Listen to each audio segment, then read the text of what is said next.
Hello, my third graders. I know that you are anxious to find out what our next book is. Well, I had such a great response about the Narnia books and how much you enjoyed those, but rather than continue the saga, if you would like to continue those on your own, I believe the Silver Chair is the one that comes after the Voyage of the Dawn Treader, and Eustace comes back with his friend Jill and have an adventure, of course. But we're actually going to take a step backwards.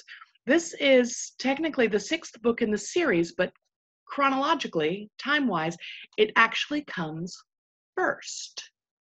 This is the story of the magician's nephew, and this is the story about, it takes place before The Lion, the Witch, and the Wardrobe, and it tells the story of how Narnia came to be. Okay. Chapter 1, The Wrong Door. By the way, the main character in this is a boy named Diggory, and Diggory is, he grows up to be the professor who owns the house with the wardrobe in The Lion, the Witch, and the Wardrobe. So just kind of fun little thing to keep in mind as you're reading this. So this takes place like before World War II. This is a long time ago. This is a story about something that happened long ago when your grandfather was a child. Now, at this point, it would be more like your great-grandparents or great-great-grandparents even. It's a very important story because it shows how all the comings and goings between our own world and the land of Narnia first began. In those days, Mr. Sherlock Holmes was still living in Baker Street, and the Bastables were looking for treasure in Lewisham Road. In those days, if you were a boy, you had to wear a stiff Eton collar every day. Those were those collars that stood up. And schools were usually nastier than now. But meals were nicer, and as for sweets, I won't even tell you how cheap and good they were, because it would only make your mouth water in Oh, I skipped a page. Sorry. In vain. And in those days, there lived in London a girl called Polly Plummer. She lived in one of those long row houses which are all joined together. One morning, she was out in the back garden when a boy scrambled up from the garden next door, put his face over the wall. Polly was very surprised because up till now, there had never been any children in that house. Only Mr. Ketterley and Miss Ketterley, a brother and sister, old bachelor and old maid, living together. So she looked up full of curiosity. The face of the strange boy was very grubby. It could hardly have been grubbier if he had first rubbed his hands in the earth and then had a good cry and then dried his face with his hands. As a matter of fact, this was very nearly what he had been doing. "Hello," said Polly. "Hello," said the boy. What's your name?" "Polly," said Polly. "What's yours?" "Diggory," said the boy. "I say, what a funny name," said Polly. "Well, it isn't half so funny as Polly," said Diggory. "Yes, it is," said Polly. "No, it isn't," said Diggory. What a great way to start a friendship. "At any rate, I do wash my face," said Polly, "which is what you need to do, especially after—" And then she stopped. She'd been going to say after you've been blubbing, which is a British term for crying, but she thought that wouldn't be polite. "All right, I have then," said Diggory in a much louder voice, like a boy who was miserable but didn't care who knew that he had been crying. "And so would you," he went on, "if you've lived all your life in the country and had a pony and a river at the bottom of the garden, and then it had been brought to live in a beastly hole like this." "London isn't a hole," said Polly indignantly, but the boy was too wound up to take any notice of her and went on. "And if your father was away in India, and if you had to come and live with your aunt and an uncle who's mad, how would you like that?" Now, mad in this case is like crazy mad, not like angry mad.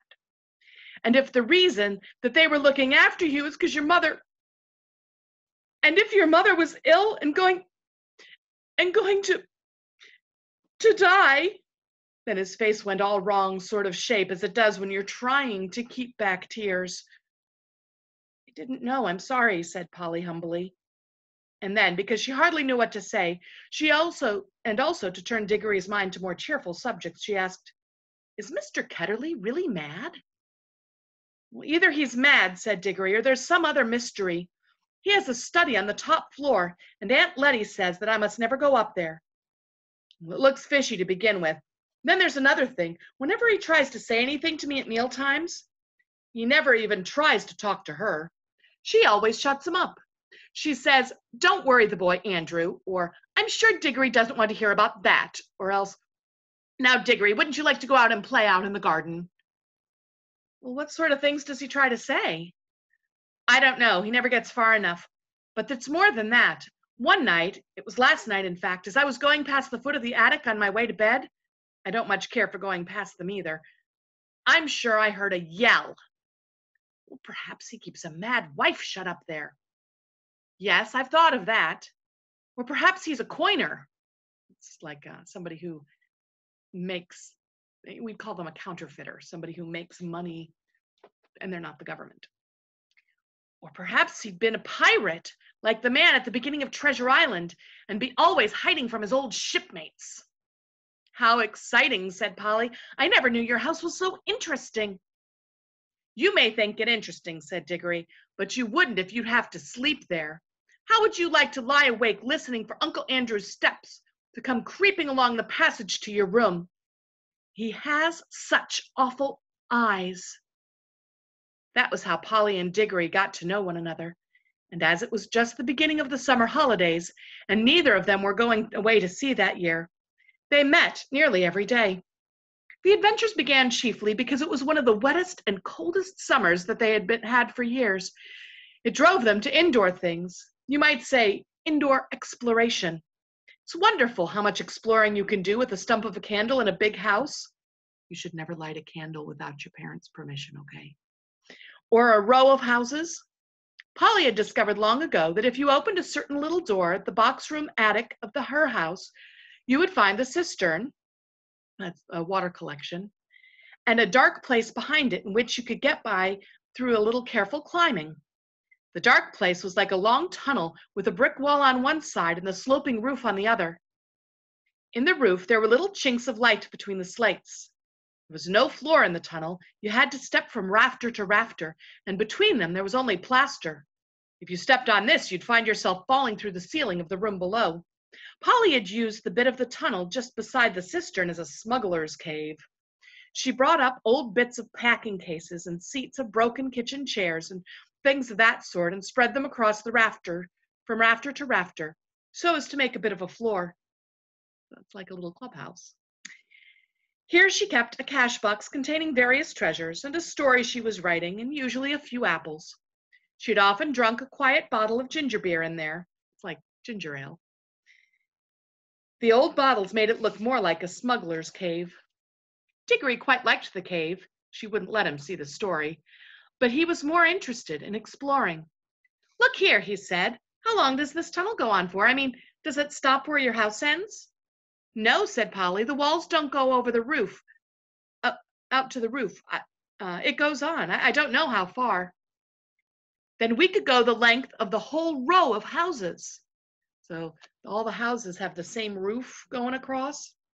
And so, each house is separate, but if you go up into the attic, you can go from house to house. So we could, said Polly. And oh, I say, what? We could get into the other houses. Yes, and get taken up for burglars. No, thanks. It'll be jolly clever. I was thinking of the house beyond yours. What about it? Well, it's an empty one. Daddy says it's been empty ever since we came here. Well, I suppose we ought to go have a look at it then, said Diggory.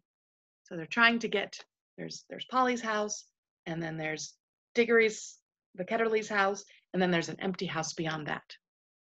It's a good deal more exciting than you'd have thought from the way he spoke. For of course he was thinking, just as you have been thinking, of all the reasons why a house might have been empty for so long. So was Polly. Neither of them said the word haunted, but both felt at once that the thing had been suggested. It would be feeble not to do it.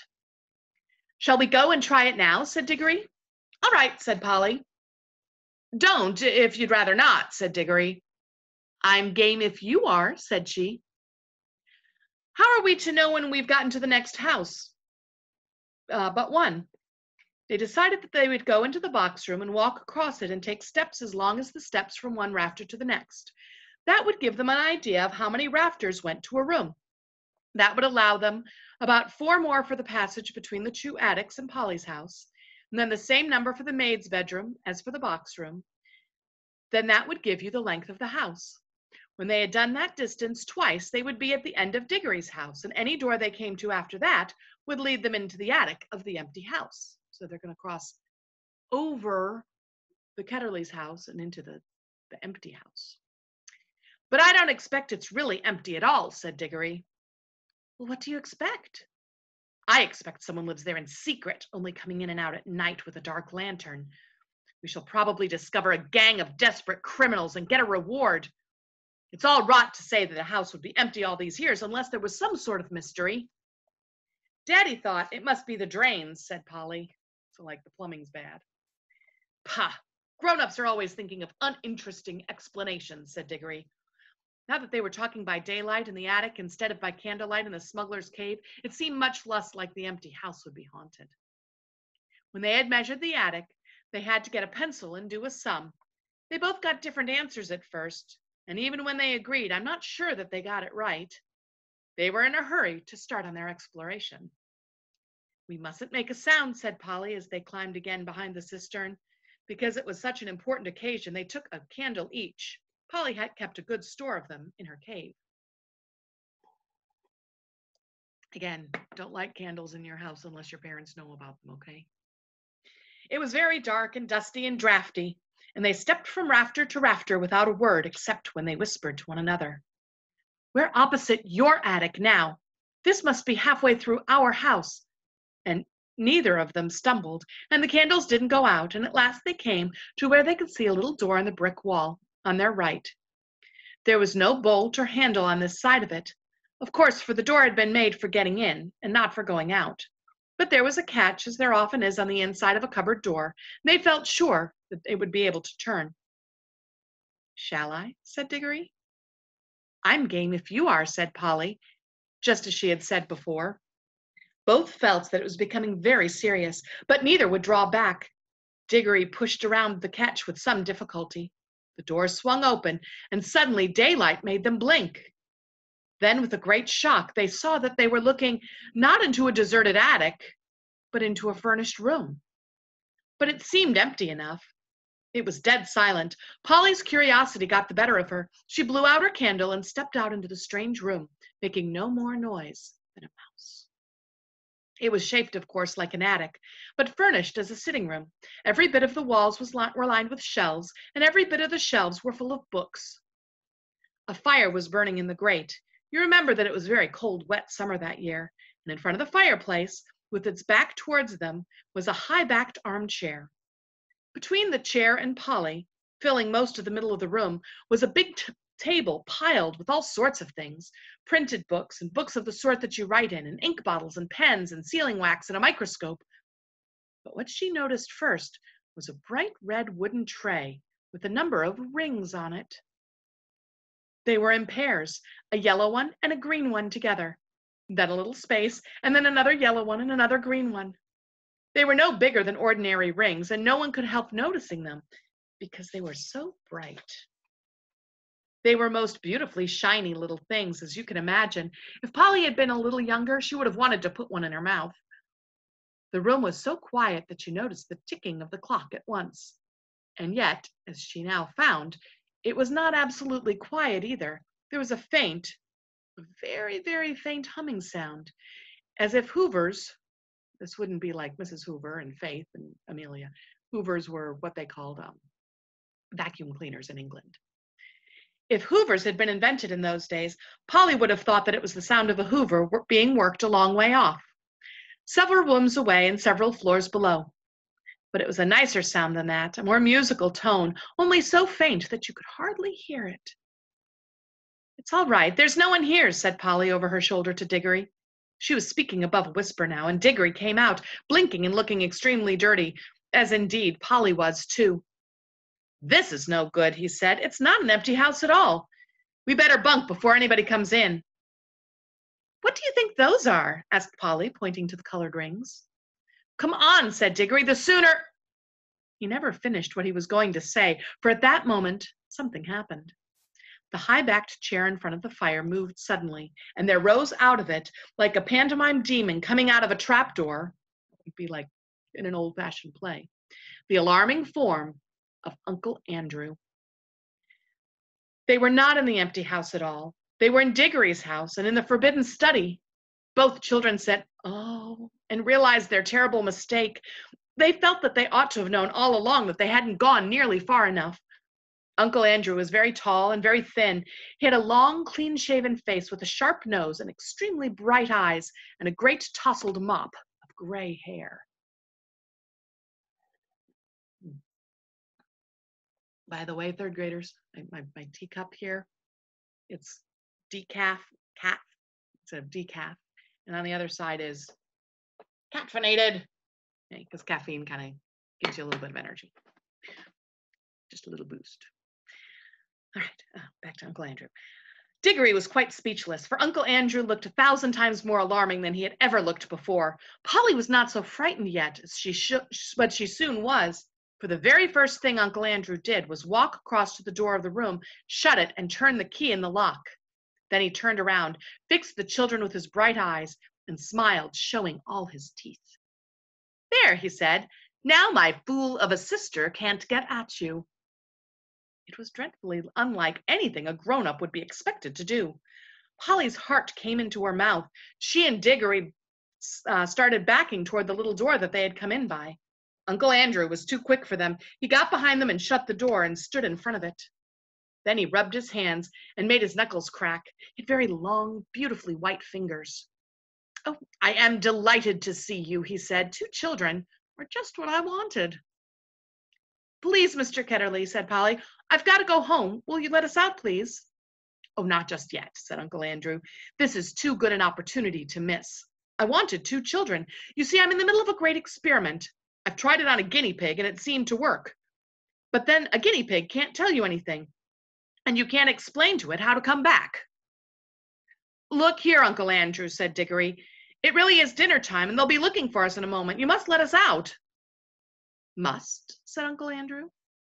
Diggory and Polly glanced at one another. They dared not say anything, but the glances meant, "Isn't this dreadful?" and "We must humor him." "If you let us go out for our dinner now," said Polly, "we could come back after dinner." "Oh, but how do I know that you would?" said Uncle Andrew with a cunning smile. Then he seemed to change his mind.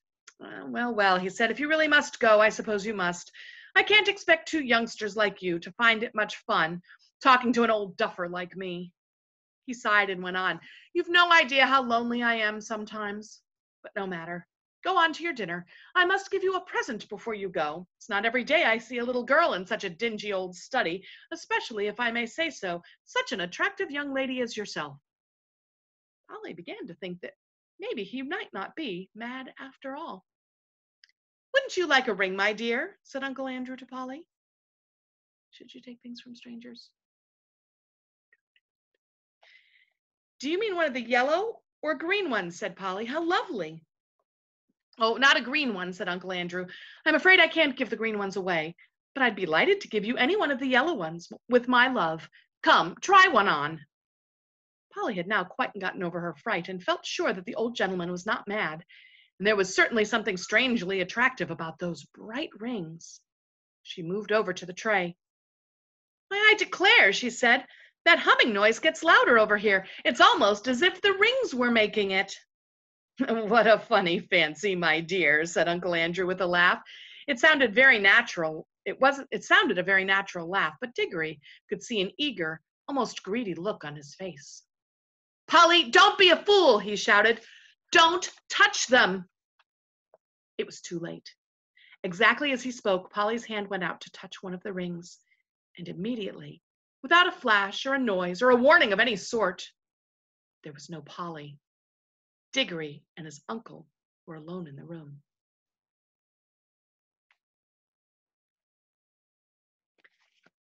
What a great start to a book.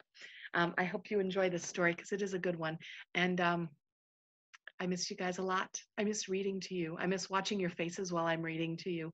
I hope that you enjoy the story, and I hope that you enjoy your day, and know that I miss you and I love you. Bye.